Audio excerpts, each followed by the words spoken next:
Today we are discussing chapters 76 through 81 of Conversations with God. There's books 1, 2, and 3. I don't know where they are in the middle, but we're on chapter 76. So we're talking about a lot of different things today. So we're going to start the discussion.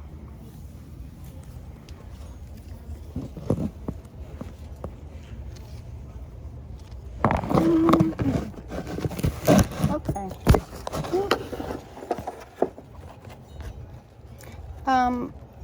So who wants to go first?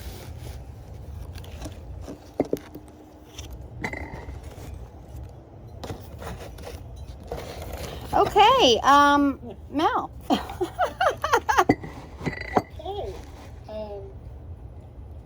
Yes, the first thing I have on my notes is masters are here to express truth, eternal truth, concepts for truth. And I love that because I was brought up Catholic and dabbled in several different spiritual beliefs when I was like a teenager. Started breaking away from the Catholic Church, but telling myself I don't need to break away from it. I can get what I want and leave the rest from the church and grow my own spirituality. Mm-hmm. Yeah, and How's that worked for you? it's worked good. How do you feel about that? I Do you feel feel good. better? Does it resonate? Or It you resonates because I can pull up, just like Moji on YouTube and listen to him, and he's a great master, and learning and hearing from them, I'm feeling a little mastery towards questions that I'm getting from my children and friends, and when there's those aha moments once in a while, something will come through me like an answer to whatever's happening at that time. I'm like going, whoa, where'd that come from? And I think that that's a lot that has accumulated in my soul, not my head. Well, you are infinite intelligence. Yeah, it is inside of you. And when we tap into that aspect of ourselves and we understand who we are, when we stop identifying as this body that we reside in, that we live in, that we inhabit, when we understand that, we realize that we are so much more than we've been led to believe. And we have all the answers. Ask and it is given. Ask and you shall receive. And when you tune in to that part of you, those answers just come. And I don't even think it's from a reserve of knowledge. It's, that what is coming up, it's like, yeah, that's right. I don't even know how I know, but that's right.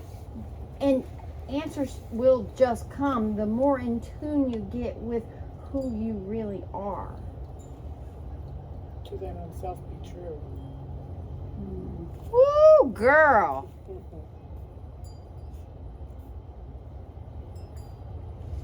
Sir?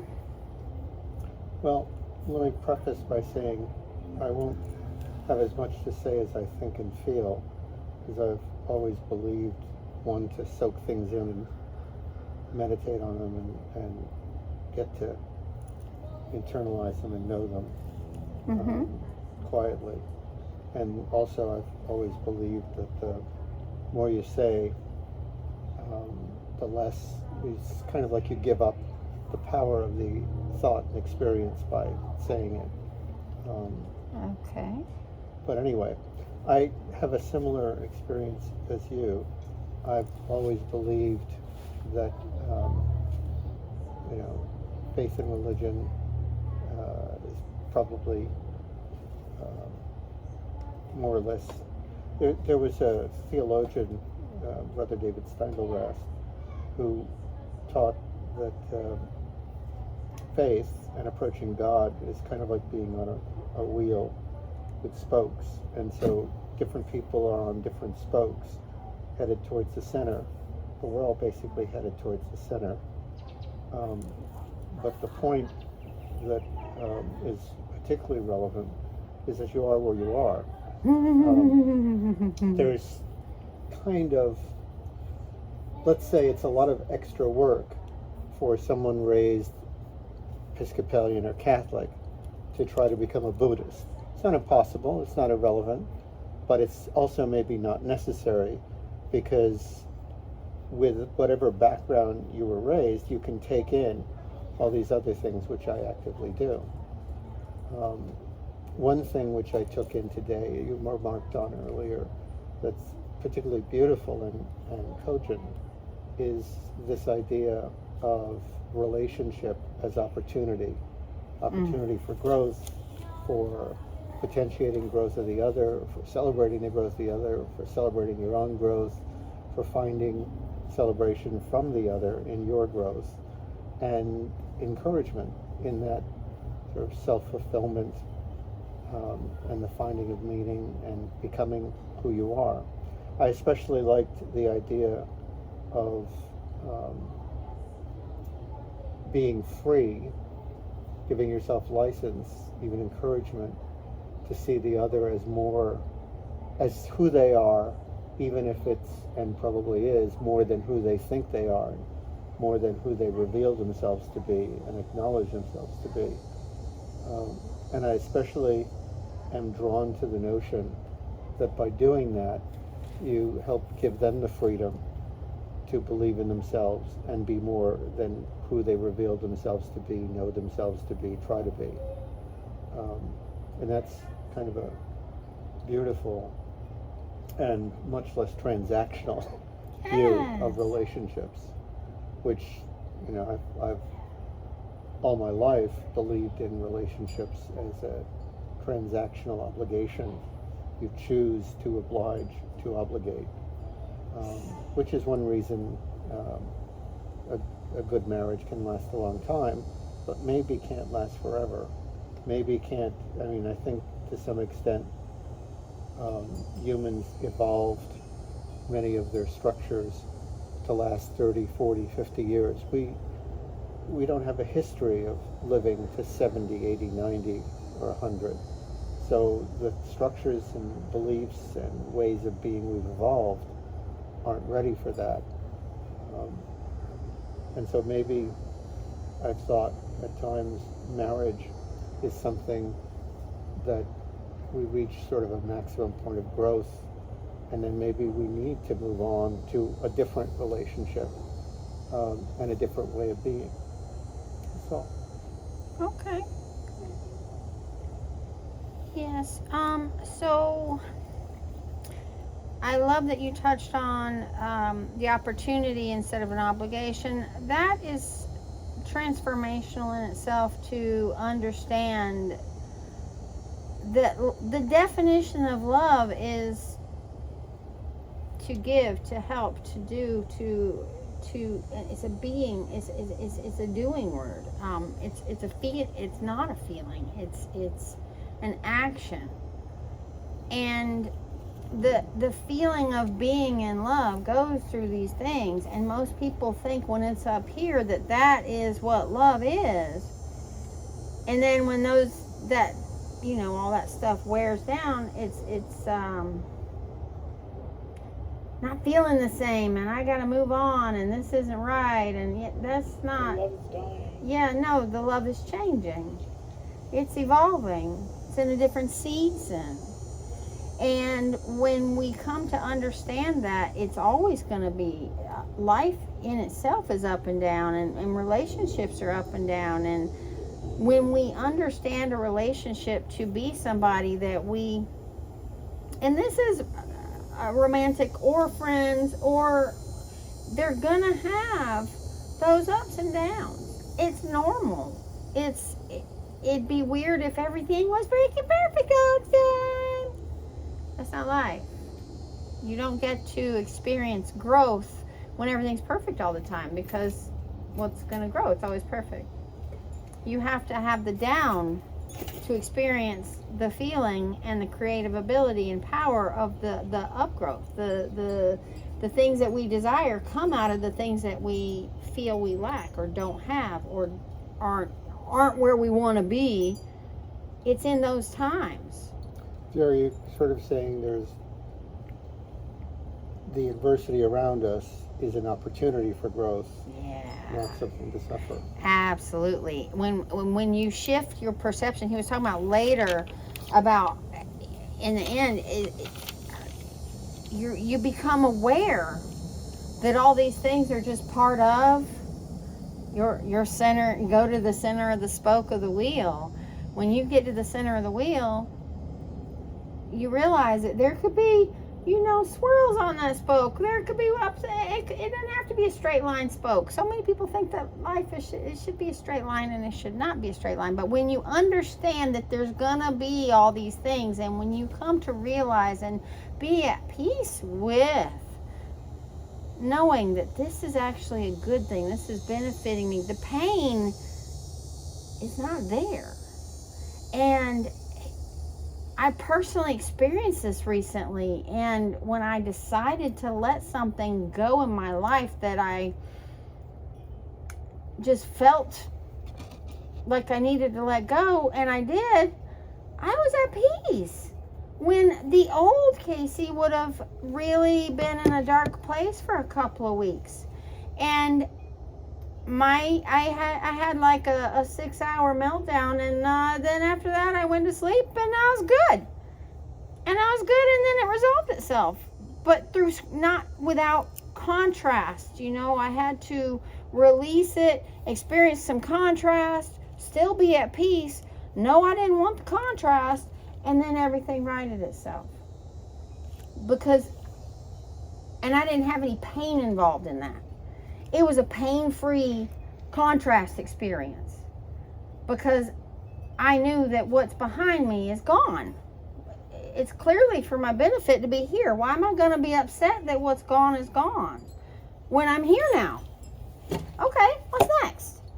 And when we get to that place with ourselves, we tend to not expect that in other people, and we can let them have their issues and struggles, be there for them, but don't get in the trenches with them. Don't mope with them.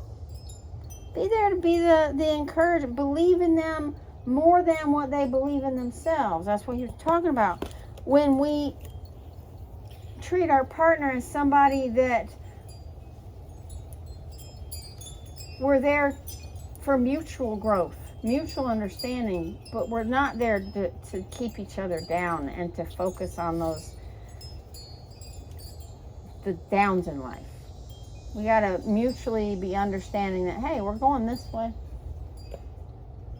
And that's a mutual experience. And a lot of people in relationships and in life don't want to go that way. And that's when it's okay to let that go. There's nothing wrong. Because in previous chapters it's been discussed that marriage is not that's a man-made religious thing. Relationships are great, but we tend to put ourselves through so much suffering because we've made a paper and pen commitment to somebody, and we feel like we'll let them down based on our religious beliefs. It was mine too. And now on the other side, when we come and we look at those separations, those divisions, those branches falling off of our tree, that came so new growth can happen. And when we look back at those things that did cause an immense amount of pain, we can have an understanding now that had to happen, because wow, I'm so much healthier and better and happier, and knowing that happened for my benefit. When I shifted the pain into a learning experience and a lesson and a ladder step, something to grow from, something to step up on, I'm higher than I was because of that. And when we have an understanding that those ladder steps have to happen, we have more peace with them. It's like, oh, okay. Woo, that was a fun one. What's next? Well, I'm not really dealing with, but involved with an issue with my granddaughter. Now, she just lost somebody. She called me at 2 o'clock the other night, and wanted to talk about it. And, you know, I listened and listened and listened. And I, you know, I interjected a little bit, but it was his time, you know. And then she went into more detail on how she knows him. And she goes, "Do you think that this relationship was, on what happened in our relationship was right or wrong, Grandma?" And I said, what did I say? I said, "Well, that's not for me to judge. I think, you know, live and let live, and what your belief in it is what it is." And we were on the phone for 2 hours. Oh my goodness. Because she kept going, "Okay, well, what about, you know?"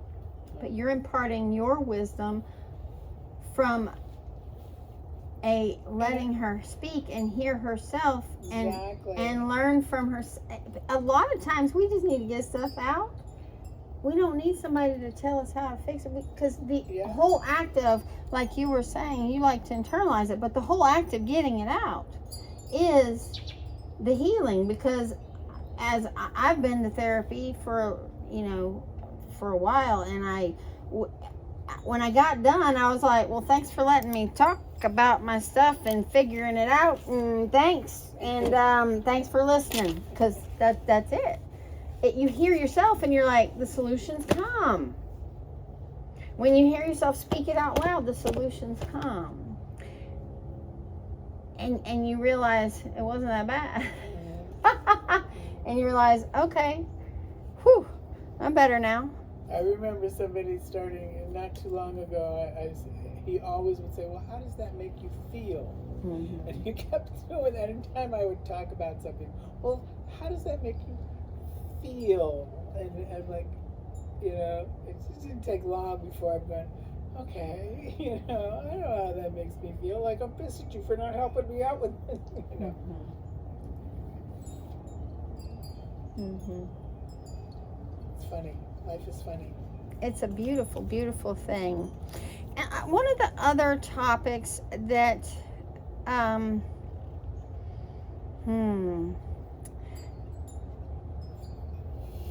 talked about a lot, how there are a lot of people with a voice and that are here to share others their experience of healing ways with where they are in life.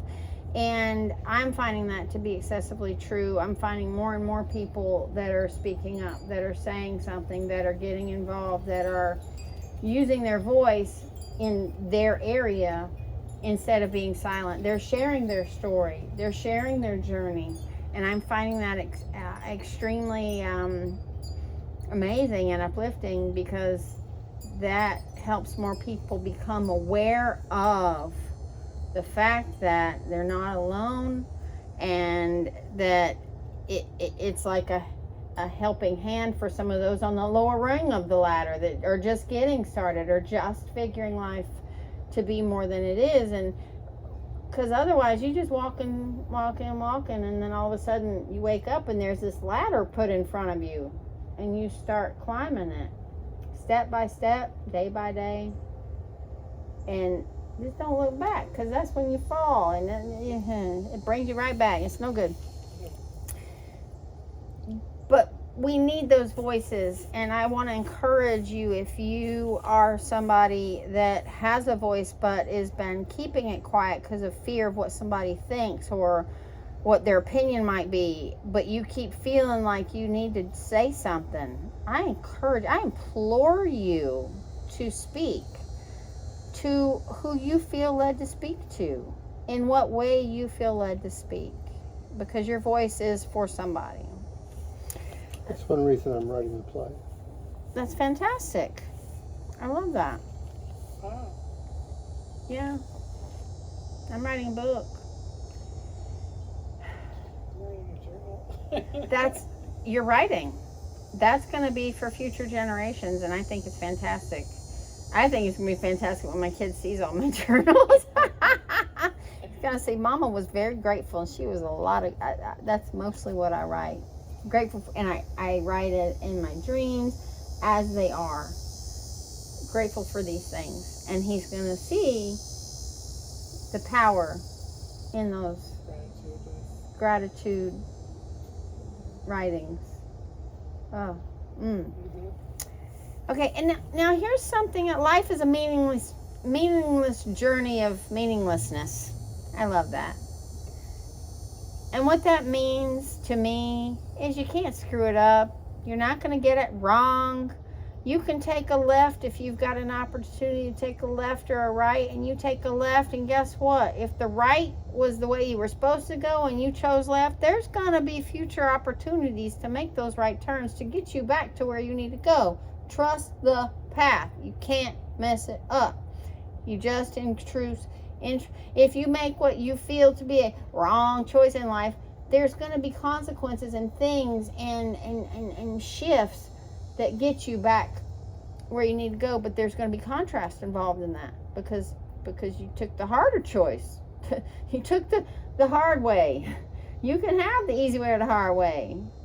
You know, I love to use my son as an example because as a child, you know, I like to give him a choice. I don't want to tell him which way to go. I want you to realize you have a choice. You always have a choice. But if my goal is to have that room cleaned and I need you to go see grandma and you just fight me on both of those options, and I give him a choice. You can go see grandma, or you're going to clean your room and my dishes, and you're going to vacuum. He'll go see grandma every time because that's what I really want. Because I make it so painful over here. You get shifted to do the thing that's most desirable, most beneficial. It's most beneficial to see grandma over cleaning your room. A little more important. You know, that was a weird example, but we always have choices, and life makes it so sometimes the choice that's really good for us is the hard choice, the thing that we don't really want to do, but we know we need to do. But we know it's what we need to do. But we do the other one because it's easy. And then the opportunity comes again. Hey, over here. And it's like, yeah. And you'll keep getting those opportunities in life to make the quote unquote right turn versus the left turn. Because you're just going to go in circles. You keep making left turns. So anyway, life is fun, but when we learn to accept those turns as all beneficial, as you can't get it wrong. There's no wrong turn because they all get you to where you're going. I saw a flow chart one time with that described on it, and it was just mind-blowing because all choices led up to here. It didn't matter. All of them led to there. Whichever way you went to there. It went to the center of the wheel. And when you realize who you are and you realize that you can't get it wrong and you realize everything's benefiting you, what is there to stress and worry about? What is there to be fearful about? What is there to be worried about? Worry is just planning shit to happen that don't never happen. So why? I've never understood that. But anyway, and very few of your daily decisions are based on your personal choices. I really liked that. That says a lot about your subconscious programming and the ways that you were, the decisions and the beliefs that were instilled in you as a child. And this is typically below 7 years old, but you know, you can have things that substantially determine the way you believe and the things you're scared of and the things that you avoid based on the experiences that you have. But when you start to feel those things and those things that hold you back and those things, the decisions, they're usually other people's decisions that you've adopted. And we've got to get to a place to understand who we are. And does that decision that I've adopted line up with who I am? How does that decision that I've adopted make me feel? If it makes me feel scared or upset or shameful or whatever, that decision is not what your inner self is feeling about the subject. And that's something else. When you understand that any negative emotion or thing that is fearful or stressful or frustrating or overwhelming, your inner being is still in joy, still in peace. And it is an amazing thing to bring yourself back to that awareness. Get back to that awareness. Always try to bring yourself back to that awareness. Back to that, the things that pull us down keep us underwater. And when we can let go of those things that weigh us down, we pop right up. Because we float. Just imagine like us in the Dead Sea. We float. You cannot keep you underwater. But those things that weigh us down, the stress, the frustration, the pain, the past, the guilt, the shame, the I shoulda, coulda, wouldas, those are shoulda, coulda, wouldas will kill you. Because you can't do nothing about it. But you can't imagine it went better. Imagine it being better instead of wishing you could have done it better. And as you give yourself peace for letting those things go, because they're done. You're here. You're now. You're not there anymore. You really are not there anymore. And everything is perfect right now. That's where the peace is. There is no right or wrong. You could have been an axe murderer. But if you learn that that's not something you want to do anymore, you're not that anymore.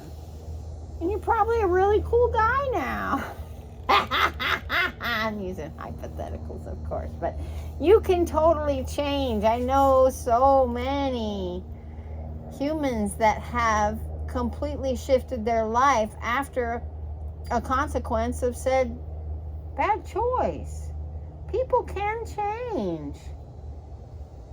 They do change. We're constantly changing. Some people need something really like an axe over the head to change them. Some people are really stubborn.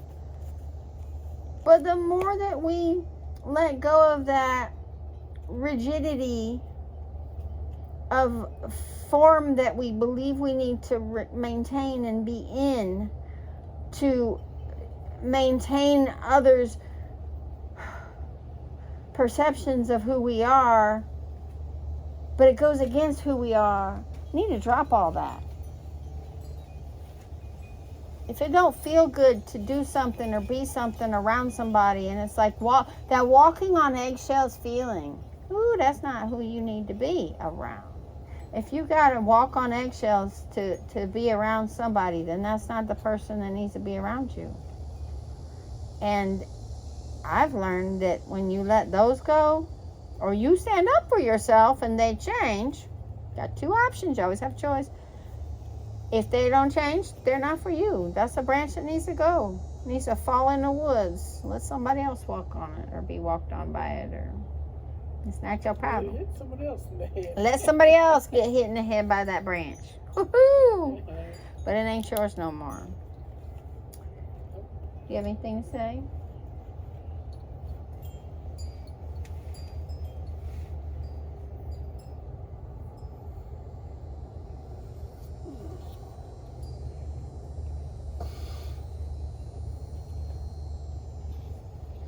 Acting on your own authority as well. You know, that is so important, because society needs you to submit and act on its authority. But when we realize who we are, we need to act on our own authority, that inner self, because it's always right. Intuition? Your gut, your inner being, your intuition, your own inner guidance, the Holy Spirit, it's all one and the same. It's that God that you are, that is here through an individualized expression of what life is. Just experiencing life through a different set of eyes. And then we go and do it again and again and again. And when we learn that it's just me, nothing has purpose really. We say that it is, but it's an infinite chance to do something that you feel inside from your dreams. And you have infinite chances to get there. But you're never going to get it wrong because you can't ever finish it. So there's no point. Just do what feels good and do the best you can and to be okay with it all. With the ups and the downs and the days you don't feel like doing anything. Be okay with that. If you want to go balls to the wall for a week straight and then disappear for a few days, that's fine. You got to do what feels good to you. You do. Excuse me, did you say go balls to the wall? I did. I Just Got a checking. picture? That's just the terminology Yeah, that came to yeah. mind. It kind of looks like Garfield or something. Splat up against a wall. It's a military term from Is it? jet pilots. Yeah. Oh, Yeah, thanks. The ball on the forward. Okay, Oh, see? That's right. I think I heard that on a show not too long ago. Yeah. Mm-hmm. This is something else too. Religion keeps you in looking to someone else's way for approval. And I know this from experience. When I went through the divorce, I went to my pastor for approval that I was doing the right thing, that it was okay, that it was scripturally based, that I could do this, and I had a reason, and I needed that validation. I'm so glad I'm not there anymore. I got my own inner I guide. did too, and I found it in the Bible when I was reading. I found my own too. Yeah. But another statement that was said, celebration rarely follows someone's own personal choices. And again, Noah went to go build that boat, and he's got a personal choice that he made, and everybody ridiculed him and laughed at him and made fun of him, and nobody agreed with his personal choice to build that boat. But he built that boat because it felt right to him. And then he was glad that he built that boat. Yeah. And everybody else was like, oh, let me on your boat. No, you don't get to go on the boat. No, you don't believe in the boat. You don't get to ride my boat. It has sailed. Yes. So again, celebration rarely follows you following your heart. But you got to follow your heart. Because it's me doing what I do. Trusting every day. And feeling good and knowing that everything comes to me at the right time. But I like the you know how they say do the drop from your head to your heart. I like the maybe add today. I'm finding like add the soul to that heart. It's not just your heart. Your heart is your soul. It's in there. I know, but it's in the same. Drop to your heart and soul. Your soulful heart or something like that. Okay. Because soul it gives the heart like a little more strength. Well, absolutely. It's like when the heart is just hurting from someone, you know, hurting you either mentally or physically. I think when we dig deep inside there and we get rest, we find the soul kind of coats the heart. Find the coating that's around the heart. That wound in the heart kind of shrivels up and disappears because the soul is protecting the heart. All right. Yeah. Hey. There's infinite ways to look at this. Yes, sir. That's what is so fantastic. There is no right or wrong. There's 99 ways to skin a cat. You know, Does the cat get skinned? Yeah. Ask them in China. They skin cat. I'm just fun. And dogs. And yeah. Anyway, they so cute. But anyway, so But it tastes like chicken. yes, and then you know walk. And we can choose to be who we are, being conscious or unconscious of those decisions. You can live through life with the awareness or the lack of awareness. Oh, yeah, I like that a lot. You can live life as the cause or the effect. You can be in control of your life, or you can just live as life is. You're unconsciously creating the life you live if you are living in the effect. And that means conscious living or walking in awareness. And you want to seek to be wonderfully authentic. I can't stress that enough. And when you're authentic, you know what you want, you know what you don't want. And you can then love without pain. You can lose without pain. And you know that growth, although is uncomfortable, it can bring comfort. Like my son, he's growing through growth pains. But I know that there's going to be good things that come from that pain. And he understands what's coming. So he's excited because of the pain. We should get excited when the contrast comes, because it's creating more of what we want. It's creating it. So be happy for it.